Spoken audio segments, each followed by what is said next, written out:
Myself and various online activists, we diplomatically go for British travel agents who are advertising dolphin shows, etc. Sorry. We always get a bog standard email back. The first part is they wheel out the ABSA guidelines and Born Free Foundation guidelines. They never actually acknowledge the complaint that we've written to them about. And secondly, they talk about consumer choice. The consumer can make the decision to go to a dolphin show or not. But why is there no choice of going to see dolphins in the wild or whale watching in the wild? There's never the option on any of the websites. If they're not going to drop the dolphin shows, why don't you encourage watching in the wild? Thank you very much. Woo! Go on, Jones! Woo! I've just been told that we have no more time, which is very sad. And here's a lady in pink who's been desperate to say something. So I'm going to break all the rules and give ourselves another 2 minutes, okay? And ask this young lady who's been waiting. Just a very brief comment on the Virgin holidays and the Virgin thing. There's whale and dolphin conservation upstairs on the stand who have been campaigning for this for nearly a year now.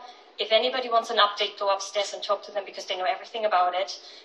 To Simon, a question would be the UPDA guidelines are supposed to, as I understand it, help make sure that the welfare standards are held up.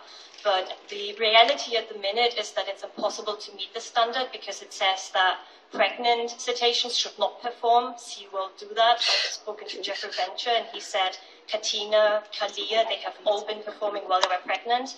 And there are a variety of, so to say, violations that the captivity facilities don't accord to the standards that UPDA says. So how can we apply these standards knowing that tour operators are still selling trips to places that violate the UPDA guidelines? Okay.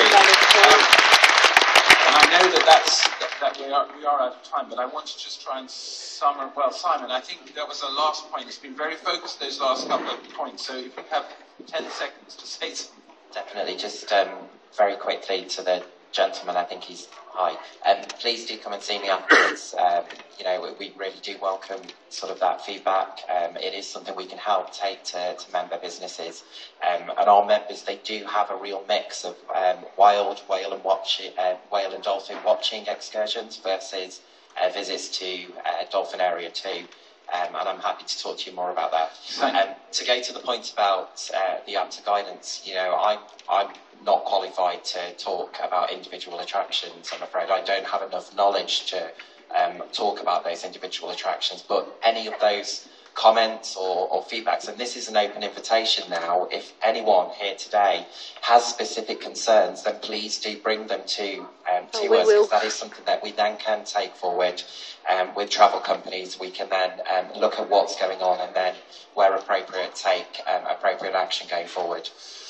And I know there's people who have questions they wanted to ask and try and find us afterwards individually or whatever. And I want to also say that it's been fantastic to have what I think is an enormously experienced panel of people talking to you about this afternoon. The take home from this is, as far as I can see it, there are lots of practical things we can do to speed up the process of ending the day when dolphins are exploited in captivity. Lots of practical things we can do.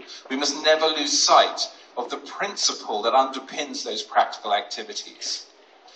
Someone said to me once, a business plan takes you from A to B, and the best way from going from A to B is in a straight line, but life is not a straight line. No. It's a whole series of curves. What we must never ever do is lose sight of the fact that you're going from A to B. So it will happen.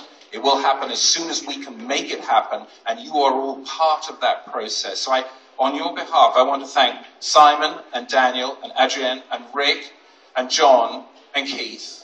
And I want to thank you all. So I think give yourselves a round of applause. Woo!